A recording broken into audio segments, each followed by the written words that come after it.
Amigos, o assunto que nós vamos tratar agora, na verdade, é falar sobre a oratória sacra. E tem mais ou menos o perfil do que o pastor Lucas começou a apresentar para vocês, né? Mas com um pequeno diferencial. Ele fala de um momento que você passa pessoalmente com uma pessoa ali, ok? Duas, uma família, sentado no sofá, conquistando a poltrona e a intimidade da pessoa. E você agora vai ter que pegar alguns princípios desse hábito ou desse ato e trazer agora para um grande público. Transformar isso na oratória, né? Nós chamamos de oratória sacra, né? Que é diferente da outra oratória. Qual outra? Por exemplo, quantos assistiram o debate aqui? O último debate. Algumas pessoas assistiram. Ok. Se você observou lá a reportagem, o jornal, ou entrou na internet para ver alguma coisa, no pensamento desses jornalistas, o que melhor de púlpito se relacionou ali com o telespectador foi o Aécio, ok? E eu não estou aqui fazendo boca de urna, por favor, tá? Esse não é o objetivo, né? Número 45, não estou fazendo boca de urna, tá? Mas existe uma diferença, ok? Vamos lá. Vocês que assistiram, ou aqueles que não viram, né? Eles eram chamados para responder algumas perguntas, algumas direcionadas pela TV e outras eles faziam para os seus concorrentes, candidatos, né? E cada um que ia lá, a gente não via isso, né? Mas tinha um assessor do lado contrário, ajudando nas respostas, nos argumentos, nas informações. Esses caras não têm tudo na cabeça. Então você observava o seguinte: em algum momento ele olhava para o candidato, outro momento ele olhava para a TV, para a tela, né? E em algum momento ele olhava para algum outro lugar perdido, que era exatamente buscando algum cartaz, né? Algum prompt, alguma coisa para ele obter as informações. Qual foi o diferencial do Aécio nessa? É que ele tem um domínio de púlpito. Ele olhava nos olhos do candidato. Algumas vezes ele voltava para você do outro lado da tela e dizia para você, né? Quase igual o Luiz Gonçalves: vem cá, chega mais próximo, né? Só faltou isso, né? Enquanto que os outros candidatos, eles se arranhavam, eles se perdiam em alguns momentos, gaguejavam, né? Nitidamente demonstravam nos seus olhos talvez o medo do enfrentamento, né? E você vai vendo esse diferencial, ok? Então veja, oratória hoje, amigo, é tudo. Não tem a ver só com a igreja, que é o nosso objetivo aqui, mas oratória é tudo. Mas o R. Soares vai dar emprego para o Aécio, fica tranquilo. Vai dar, né? Ó, já vi que isso é boca de urna também, viu? É uma mensagem subliminar aqui. É isso mesmo. Mas na verdade, a oratória desse povo é muito diferente da oratória sacra. E eu quero conversar um pouquinho sobre a oratória sacra. Como é que faz para jogar isso na tela ali, viu? Você que é o profissional aqui da área. Alguém manja aqui desse negócio desse Mac aqui, ó? Sabe por que o projetor não está querendo... Não está querendo conhecer? Enquanto ele está achando, deixa eu... Então, brinde. Geralmente o brinde que tem são esses caras departamentais, tem recurso e tal, né? Pastor, se tirar o hino e voltar. Tirar e voltar, vamos tirar e voltar. Eu já fiz isso, vamos fazer de novo. Ele é Mac, não? É Mac. Mas tem que tirar isso. Isso aí, eu acho. Agora vai. Na verdade, a gente tem um semestre de oratória, né? Um semestre inteiro, então são 2 aulas por semana, né? É um instrumento, exatamente, né? De trabalho. Deixa eu fazer uma perguntinha para vocês aqui, para a gente introduzir isso enquanto eles estão, né? Quem está com fome aí? Minha barriga está muito fome. Eita, lasqueira agora, né? Tem alguém aqui que não come nada fora de hora? Eu vou ter que eliminar, hein? Quem não come fora de hora, né? Não come, ok. Porque a minha ilustração aqui depende de comer. Eu preciso de dois voluntários para a gente falar sobre oratório, mas você vai ter que comer agora. Comer algo, né, pastor? Alguma coisa, né? Tem 2 voluntários? Não? Pode vir, vem cá, já tem. Pode vir, então, ok.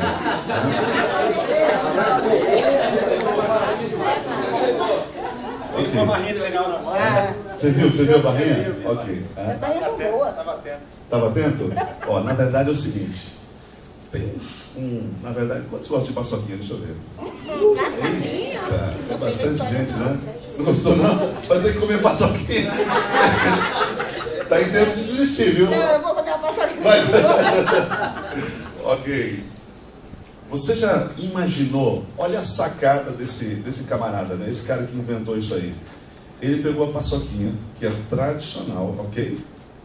A maioria todo mundo gosta. Tem algumas exceções, mas a maioria todo mundo gosta. E ele misturou com aquilo que... o chocolate. Ninguém gosta. Tem um chocolate Escher, que é uma mistura de, né, uma camadinha, assim, uma casquinha de chocolate com uma paçoquinha bem, mas olha, bem molhadinha dentro. É uma delícia. Você conseguiu captar isso? Não gosto de chocolate também. Ih. Mas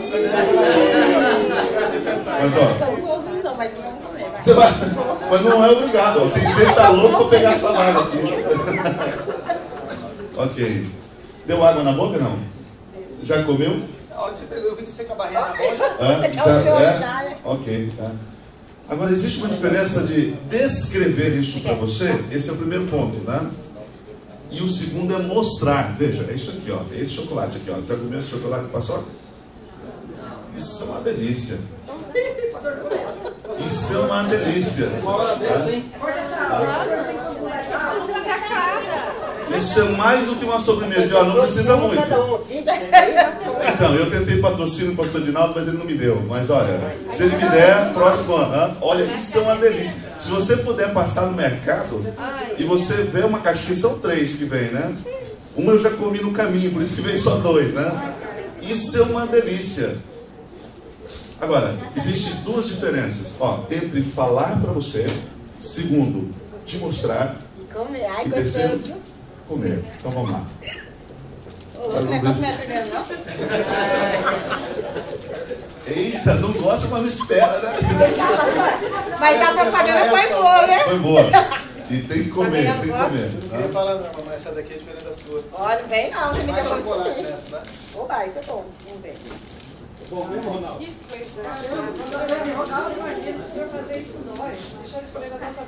Isso é cruel, não é? Isso é cruel. E aí? O que você achou? É mesmo, mas você não gosta de paçoca? Mas eu vou comer tudo. Você não pode comer isso aqui, você passa mal. Que é isso? Pra quem não gosta, Diz um pouquinho para quem não gosta. Vamos ver, isso é um bom testemunho, né? O que você achou? Muito bom. Deixa eu dar mais pimenta aí.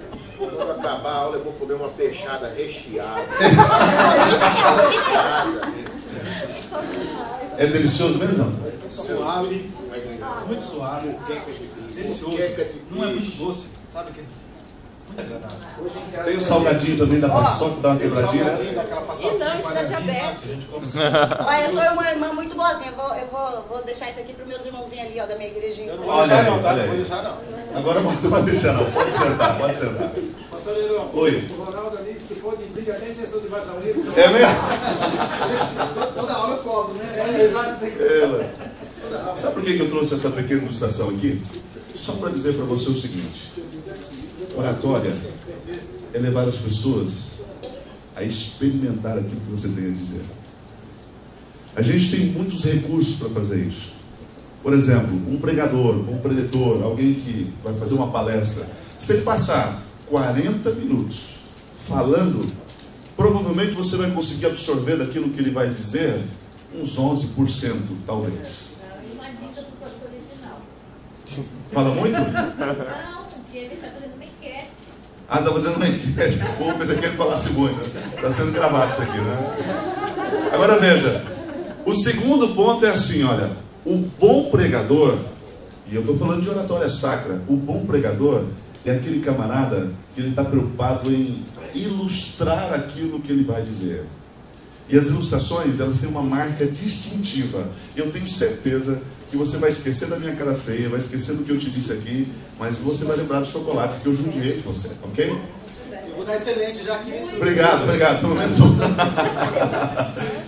Veja, essa marca, essa ilustração tão simples, vai estar guardadinha e gravada. E querendo ou não, o teu cérebro vai associar aquilo que você vai ouvir com essa pequena ilustração, ok?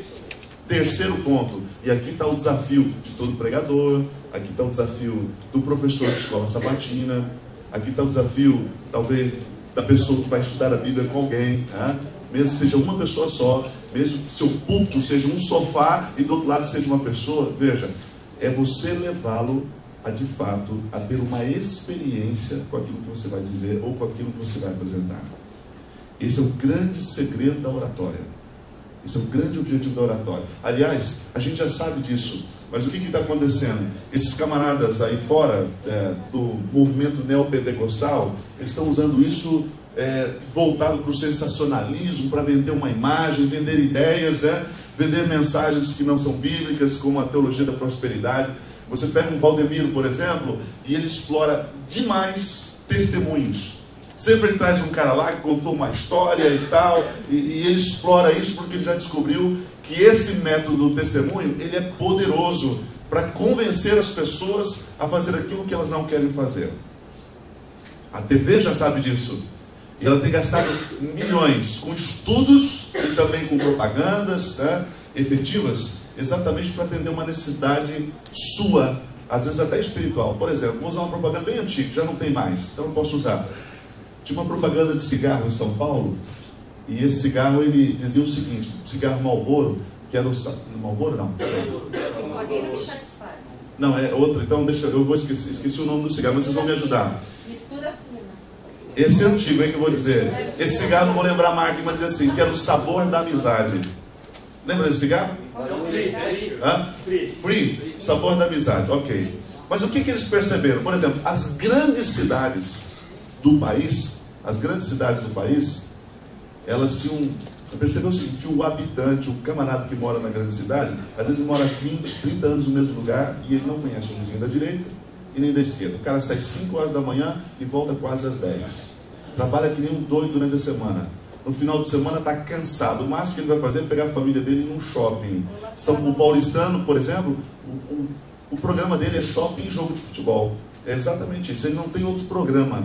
É shopping e jogo de futebol. Então ele não conhece muita gente. Muita gente solitária, muita gente se sentindo sozinho. Aí vem um cigarro, descobre através de estudo que existe essa necessidade espiritual do paulistano e lança o cigarro, que não tem nada a ver com esse tema, cigarro, sabor da amizade. Qual que é a relação disso? Veja, é um cara por trás, marqueteiro, inteligente, publicitário, que descobriu uma necessidade espiritual e agora ele está levando através de uma informação,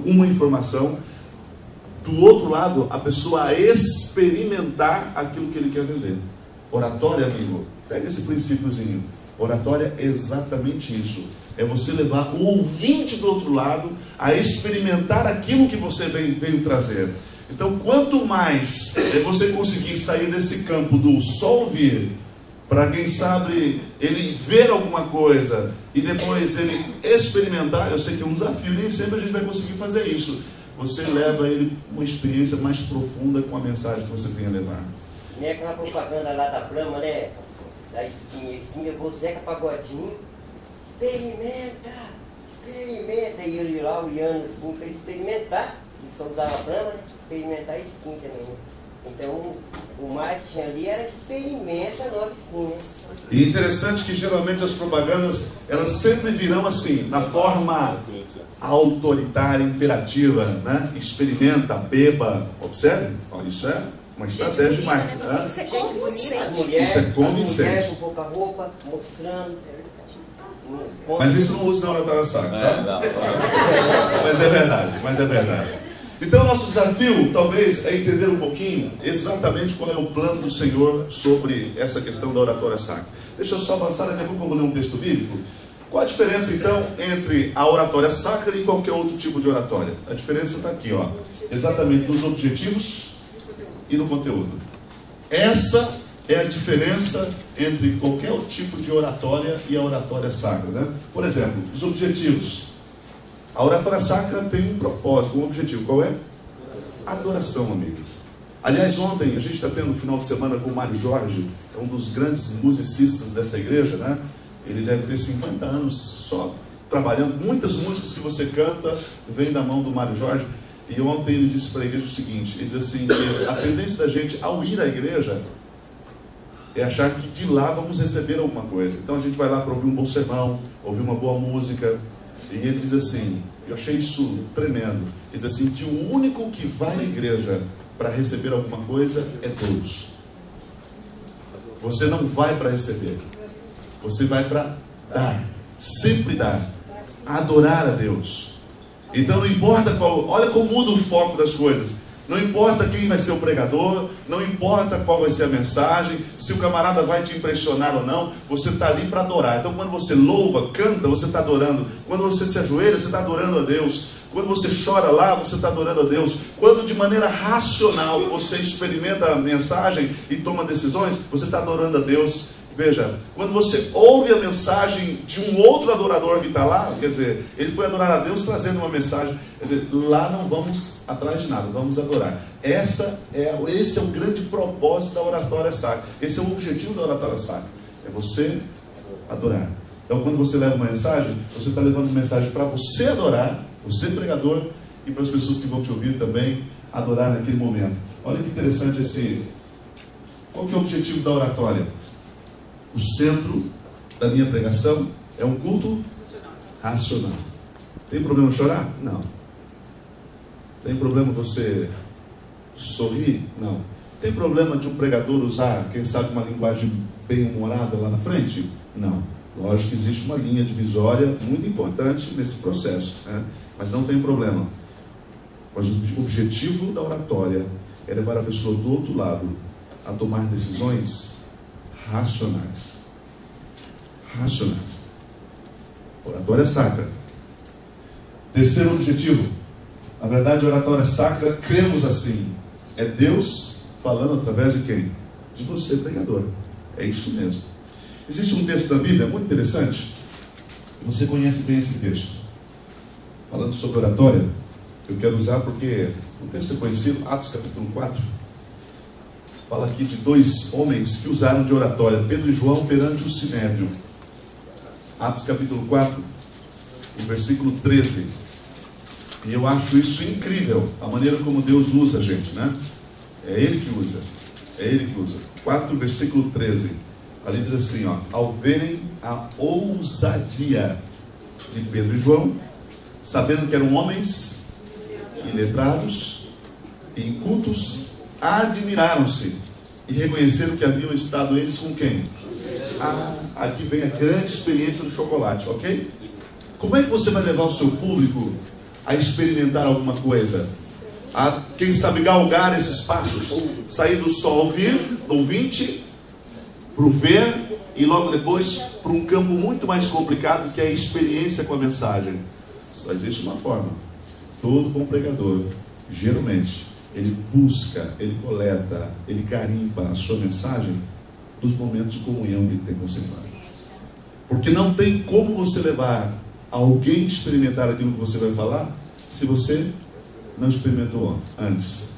Não tem como ser diferente, ok? Então, um bom pregador é esse camarada que, ao sentar para fazer a comunhão logo de manhã, ele coloca um caderninho do lado seu de anotações e ele começa a conversar com Deus, e daqui a pouco ele recebe uma informação, né? Uma informação da palavra de Deus. O Espírito Santo impressiona em alguma coisa, e daqui a pouco ele vai lá do lado do caderninho, ó, anota aquela informação e vai guardando aquilo. Em algum momento aquilo se transforma num sermão que ele experimentou em oração, dobrando o seu joelho, conversando com o Senhor. Alguma coisa mudou no seu coração, ou até mesmo vai mudar até na hora que ele vai estar pregando, porque somos pecadores. Quantas vezes a gente vai lá, a gente não se sente digno para estar na frente de tanta gente, naquele momento representando a mensagem, mas veja, Deus vai fazendo assim mesmo. Experimentando a mensagem, você tem condições de levar as pessoas a experimentar também.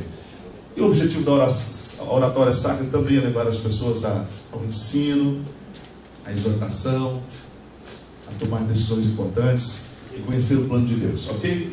Conteúdo, isso aqui eu vou passar rapidinho. Nós que somos membros da igreja adventista, costumamos usar várias ferramentas. E você vai ter aí, por exemplo, um dicionário bíblico, um comentário bíblico, alguma coisa que você pode usar como ferramenta. Mas olha, a base do conteúdo é isso aqui, olha: Jesus Cristo é o centro, Deus, né?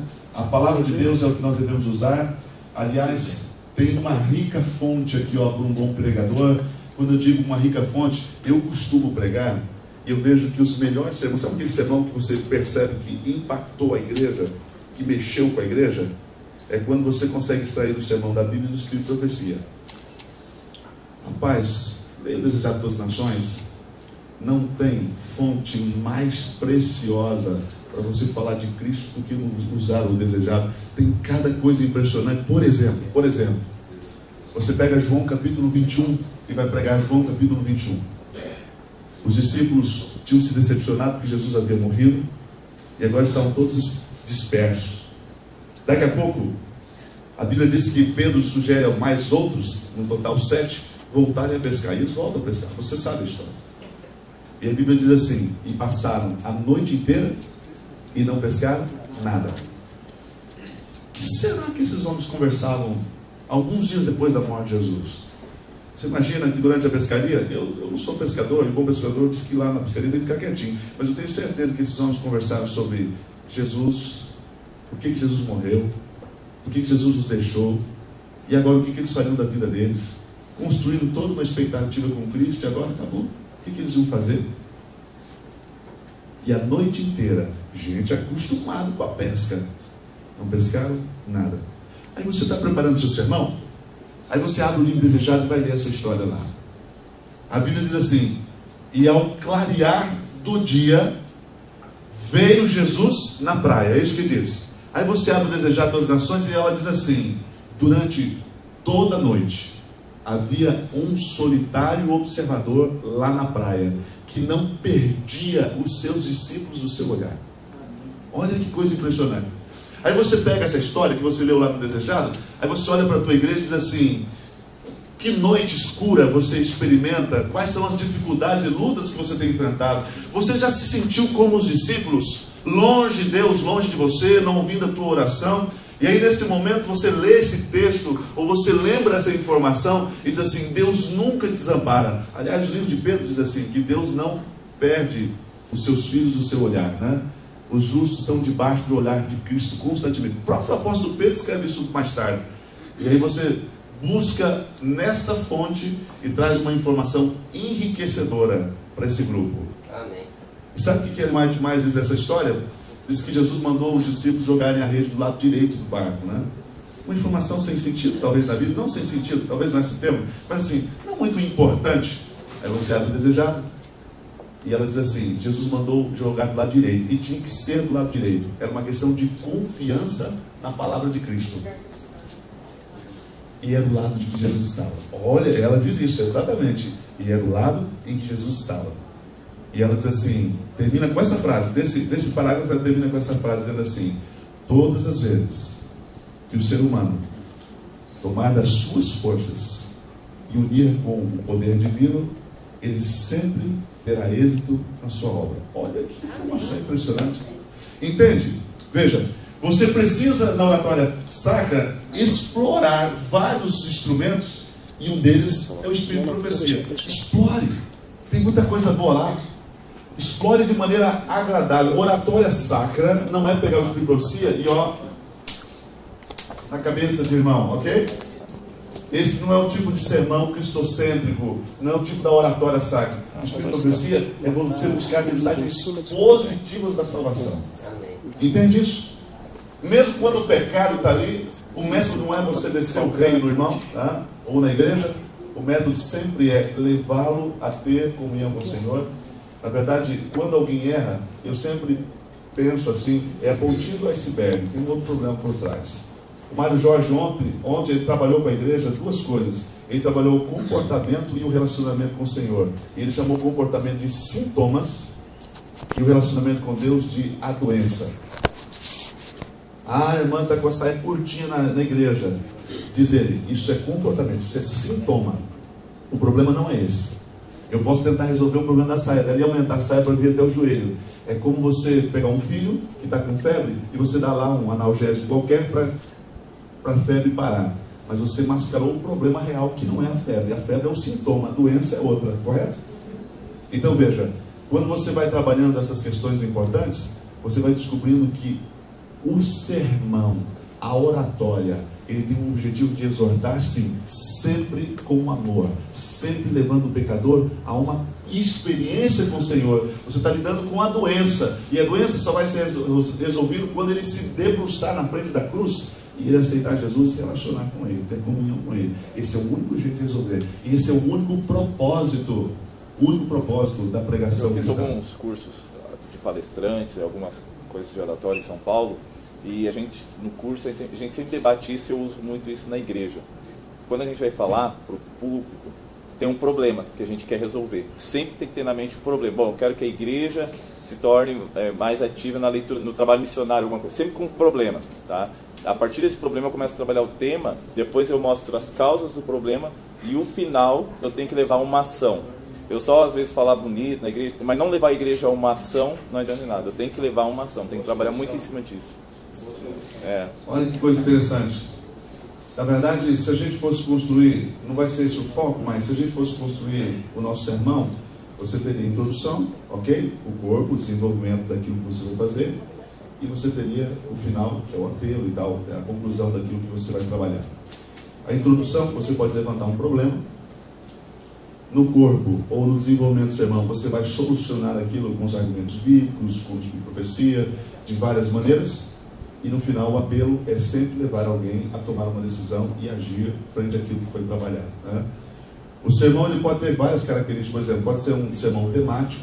Você define um tema, inveja, e você vai trabalhar sobre esse tema, vai desenvolver exatamente esses 3 tópicos. Ele pode ser um sermão expositivo, é quando você trata de um assunto ou de um texto maior da Bíblia de maneira expositiva, ok? Então você pega lá, hoje eu quero falar sobre Isaías capítulo 6. Aí eu vou pegar lá todo o relato de Isaías, o encontro dele com o Senhor e tal, e eu vou trabalhar esse assunto de maneira expositiva. Existe uma terceira forma de fazer isso, são na verdade, os sermões textuais. É aquele sermão que, em cima de um versículo da Bíblia, você constrói um sermão todo em cima dele. Você consegue extrair desse texto tudo aquilo que você quer nos seus argumentos para desenvolver isso. E existem outras formas mais. Por exemplo, existe o sermão narrativo, que é você pegar a história, por exemplo, de João capítulo 21, e você vai trabalhar essa história, vai construir essa história com a igreja, trazendo as aplicações devidas. Pois não, Mauro? Pastor, um dia eu vi um irmão pregando sobre aquele verso, o salário do pecado é a morte, mas o dom gratuito de Deus. Mas ele pregou 30 minutos. Só que ele ficou 25 minutos falando do salário do pecado e a morte. E 5 minutos falando do dom gratuito de Deus, que é a vida eterna. Então, às vezes, nós temos que nos preocupar com isso. Você traz o problema, você traz as consequências do problema, mas a solução e a parte boa, você tem que tomar mais tempo. Aquilo que é de mais importante na preleção. Esse é um detalhe muito importante. A gente valoriza muito o pecado, porque isso é sensacionalista, né? De alguma forma isso prende a atenção das pessoas, e depois a gente peca um pouco ao apresentar a solução, que é o mais importante, não há dúvida. Isso é uma coisa importante a ser observado ali, né? Olha que interessante. Isso implica que o orador sacro, ele precisa ser o quê? Ok? Então tudo isso que a gente conversou até agora é só para chegar a essa conclusão. É que o orador sacro, diferente de qualquer outro tipo de orador, ele precisa ser um representante de Deus naquele momento, né? Apresentação pessoal, isso aqui eu vou falar rapidinho. Então veja, alguns cuidados que você precisa ter ao estar na frente da igreja, né? Ao estar na frente da igreja, roupas limpas, cores combinadas, não extravagantes, calças não apertadas, cabelos penteados, barba feita e outras coisas mais, né? Cuidado com alguns detalhes. Por exemplo, às vezes o pregador está lá na frente e ele acaba fazendo aquilo que a gente chama de ato falho, né? Ele acaba fazendo aquilo que ele não está acostumado, que ele está acostumado no dia a dia. Então, por exemplo, sabe aquele cara que está dirigindo, distraído, daqui a pouco ele começa a fazer assim. Está sozinho, né? E eu já vi pregador, isso chama-se ato falho. Ele falando, ele está tão distraído que ele faz assim, tal, e aí ele continua pregando. Cuidado, estou exagerando um pouquinho, né? Mas você tem que tomar um pouco de cuidado. A tua postura na frente vai dizer tudo, aliás, muito, exatamente, vai dizer tudo. 50% daquilo que você fala vem dos seus gestos. Você já vai ver isso aí, você vai ver a importância de tirar outro termo. Agora, deixa do lado o ato falho, e tem um outro aspecto aqui, que a gente chama de ruídos da comunicação. Então, isso são ruídos da comunicação. Isso distrai as pessoas. Uma gravata torta, o paletó, um bolso dentro e outro todo amassado, né? Ali, algum detalhe ou outro, você tem que tomar cuidado. Por exemplo, tem um pregador que foi na nossa igreja, né? E ele, sem querer, deixou o zíper aberto, né? E aí tava lá com aquela cueca vermelha, assim, bem, né? E eu fui rapidamente lá, abracei e comecei a conversar com ele, virei ele contra a igreja, e disse assim, irmão, teu zíper tá aberto. Pastor, obrigado, e tal. E ele fechou. Tá tudo certo, isso aí acontece, ok? Mas são cuidados que a gente chama de ruídos na comunicação. Pois não. Pastor, uma das coisas que acontece muito na igreja, muitas vezes o próprio pregador não percebe, é alguns atos de comunicação em cima da plataforma. Essa comunicação, ela incita o ouvinte a ficar tentando pensar no que está acontecendo. Então tira a atenção dele. Então na maior parte das vezes na igreja, em alguns lugares, a gente percebe o pregador abaixando o ouvido e conversando do outro lado, tentando passar alguma coisa. O próprio Espírito fala que isso não é saudável, não é bom que aconteça isso é correto. Então essa comunicação em cima do púlpito entre as pessoas, isso não é muito saudável e acontece demais. Boa lembrança, isso é importante, pois não. Muitas armadilhas, né? Porque algumas vezes lá na igreja a gente já percebeu pregadores falando, mas putz, irmão. É tipo assim, ó. E aí esses dias foi um cara pregar e cortou o microfone, falhou e trocamos a bateria, e a hora que ele foi falar, ele falou, testou, ele falou, só o som, DJ. E continuou falando. Esse é bem moderno. Esse é um cuidado que precisa ter, com certeza. Pois não, não? Graças a Deus, eu antigamente, quando eu pregava, a minha esposa falou para mim, né? Mas eu falando, né, e eu já vi muitas pessoas também na pregação falar o né, e repetidamente, né? Aquela, né, e você o sermão todo, mas graças a Deus. Olha, deixa eu só abrir um parentezinho, tá? Esse né é quase impossível. Todo mundo tem. Eu também tenho um pouquinho. Minha esposa fica me cobrando, né? E a gente tenta se policiar, mas nem sempre a gente consegue. Explicar um pouquinho o que é esse né, o assim, o então. Na verdade, nós chamamos isso de descanso. Não está certo, ok? Não estou dizendo que está correto. Mas isso é um descanso do cérebro. É você raciocinando a próxima informação que você vai dizer. Quando você está preso ao papel, que é uma forma de pregar, não é melhor, mas é uma forma, você não corre o risco de ter esse pequeno descanso. Mas quando você não está preso a nada, tua mente está girando, né? E você está ali, preocupado. Você viu que saiu um nezinho aí, né? Olha, isso aí, né? Isso chama-se descanso do cérebro. A gente está pensando. Isso pode acontecer. É automático. É automático. Foi automático. É um desafio. Na verdade, é uma luta de espelho, se eu posso dizer assim. Você tem que ir para frente do espelho antes de pregar, pegar o seu sermão e pregar para você mesmo, observando os detalhes do rosto, o que você está falando. Então não é um negócio tão simples. Para trabalhar em cima disso, do né, quando eu comecei a fazer algumas palestras, eu descobri o poder do silêncio. Ao invés de falar um né, tu dá uma pausa. Isso tem um impacto para quem está ouvindo muito grande também, sabe? A gente fica até melhor, sabe? Tu dá aquela pausa, ao invés de falar um né, isso vai impactar mais quem está ouvindo também. Quem está notando essa informação que ela é importante. Né? Tu dá aquela pausa. Só que conforme a pausa, o cara percebe que é insegurança da vida da pessoa. Não, tem que saber dar pausa, tem que treinar a pausa. Exatamente. Pois não. Também tem o ponto da esposa observar o marido que prega, né? E já contar para ele onde está as falhas dele também, né? Pessoal, você tá. Teve um caso aí também que o pregador colocava muito a mão no bolso, né? Ele ficava só com a mão no bolso. Aí a esposa dele quase daí costurou os bolsos dele. Não conta isso para minha esposa não, viu? Senão eu perco. Ela não deixa ser uma boa ideia. E agora, ó, cadê? Pregar com a mão no bolso.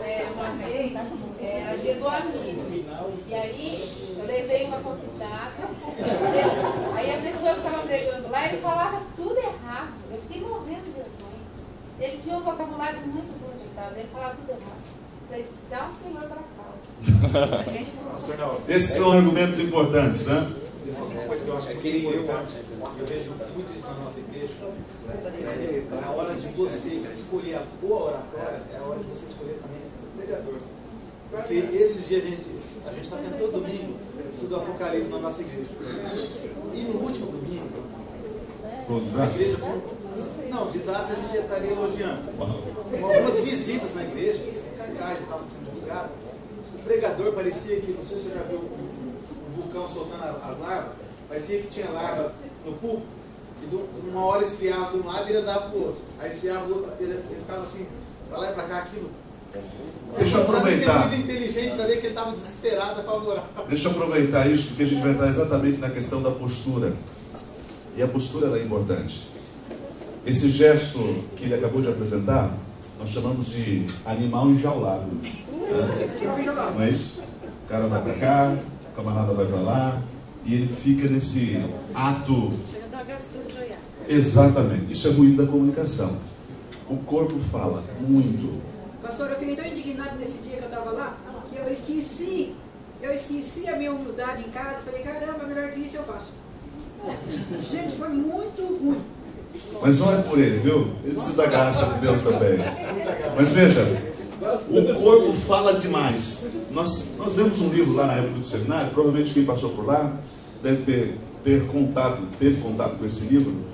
E esse livro falava exatamente das expressões corporais. E eu lembro, eu era garoto, eu fui para o seminário, eu tinha 17 anos, e eu adorei uma parte desse livro, que dizia o seguinte: quando você chegava numa rodinha, o livro, o escritor, chegava numa rodinha, se você quisesse saber se alguém, ou uma garota, estava interessada em você, olha para o pé dela. Ela podia estar voltado para cá, mas o pezinho estava apontado para você. E eu já chegava na roda dela. Qual vai ser a minha? Tanto é que esse livro dizia o seguinte: mulheres que estão interessadas em alguém, quando eu digo mulheres, eu estou falando de jovens, ok? Se tem alguém solteiro aqui, aproveita a dica, né? Geralmente, chega perto de alguém, ela vai ficar incomodada. E uma dos hábitos, ou posso chamar de ato falho dela, é ficar arrumando o quê? O cabelo. Constantemente arrumando o cabelo. E aí eu fiquei olhando para minha esposa para ver se ela arrumava. Não arrumava. Quando ela passou perto de mim, que ela fez isso aqui, amiga, eu falei assim, essa é minha. Essa é minha, né? Jogou o cabelo, eu falei, essa é minha. Né? Até hoje eu tiro um sarrinho dela nesse sentido. Ela disse que nunca jogou o cabelo. Eu falei assim, não foi nenhuma vez, foram várias. Né? Foram várias vezes. Então, quando você vai olhando para o corpo, veja, o corpo ele é importante nesse processo da oratória. Os gestos que você usa, eu tenho um problema, e você já deve ter percebido, além do né, eu tenho outro problema. Quando eu vou dizer 3 coisas, eu faço assim, ó, então 3 coisas. Para mim, não quer dizer nada, mas para quem está vendo, para você talvez não. Mas às vezes alguém ali na igreja, isso aqui é um ruído da comunicação. Por que não fazer assim? Mas é um hábito. 3 coisas. Minha esposa já me olha lá de barra assim, com o vídeo. Aí eu, 3 coisas.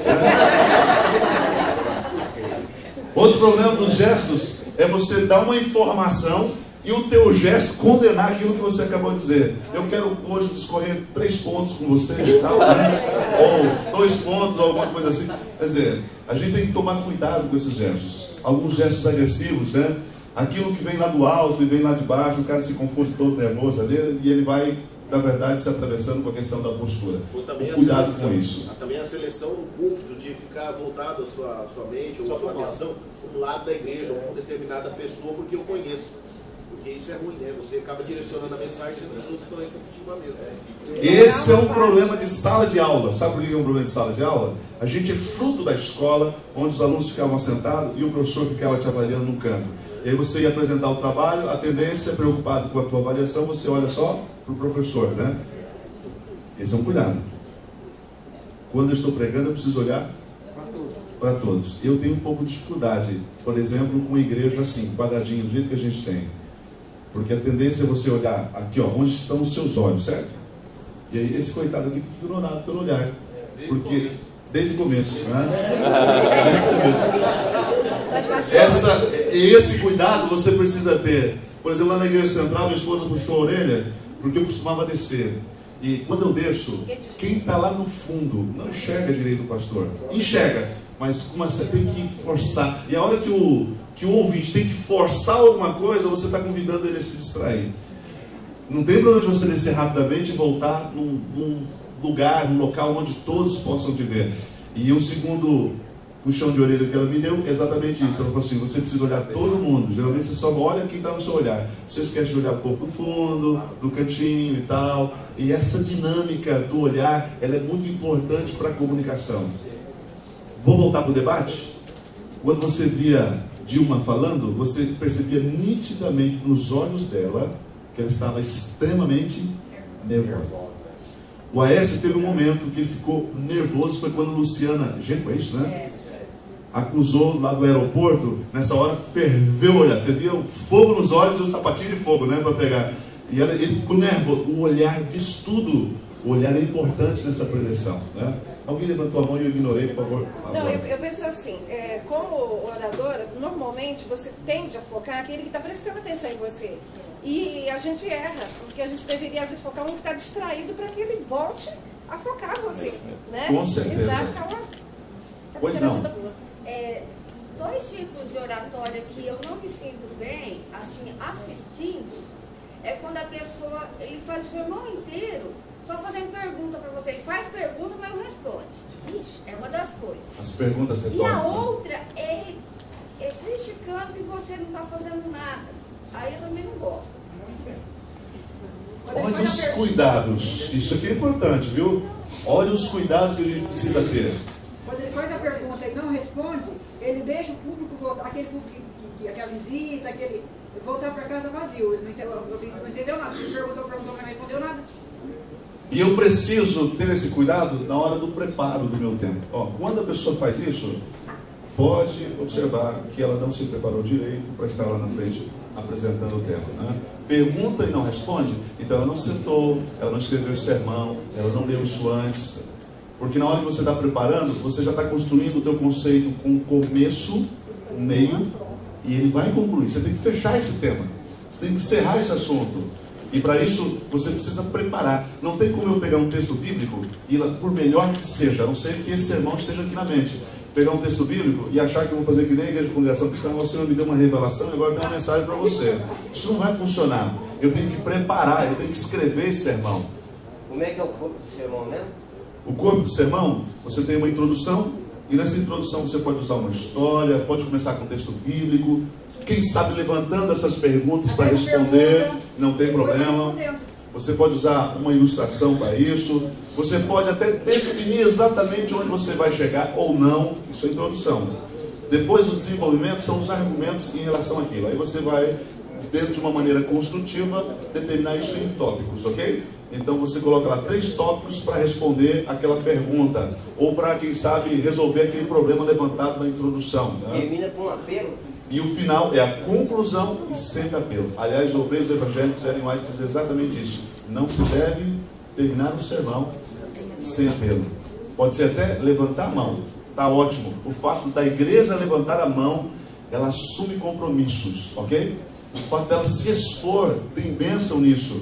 Pode ser num cartão, pode ser num papel para trazer na frente, ou pode ser um apelo mais arrojado, como o pastor Edinaldo de vez em quando faz lá na tua igreja, levando as pessoas a trabalhar, vir à frente e tal, não tem problema. Mas não se deve terminar o sermão sem apelo. E ele vai diz claramente que tem algumas pessoas que elas tomarão decisões importantes naquele dia, e aquela oportunidade pode passar.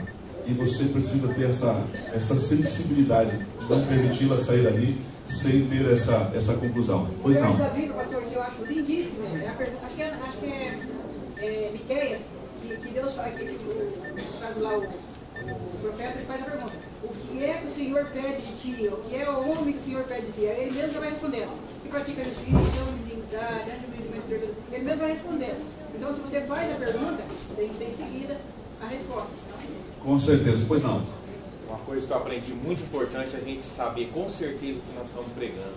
Saindo da igreja um dia à noite, passando numa igrejinha pentecostal, o irmão falando do publicano, né? Que Jesus chamou ele. E ele falando: vocês sabem quem que é o publicano? O publicano é uma pessoa pública, uma pessoa querida. Rapaz, eu quase que eu entrei dentro da igreja e falei: meu irmão, não é assim não. O publicano é uma pessoa odiada, ninguém gostava dele. E ele pregou isso, pastor, verdade. Eu passando e eu prestando atenção no que ele falando, começando a falar. O público é uma pessoa querida, pública, todo mundo conhece. E você? Eu lá estava passando no jornal, de Oséias, para adulterar. O pastor que é pedreiro lá, esse eu vi isso aí. Essa é no Fantástico. Ela adulterou com ele, né? Ela é adúltera, né? Mas ele assim, adulterou com um amigo dele. Pega a mulher e adultera. Esse é o desafio. O ancião é aquele, a Bíblia fala do ancião. O ancião é aquele que ansia alguma coisa. Esse é o desafio. Cristo é o ai no meio da comida, né? Então tem essas informações todas, né? O né é melhor. É o caso do outro, pregando pro centurião lá, é uma pessoa que usava um cinto bem grande.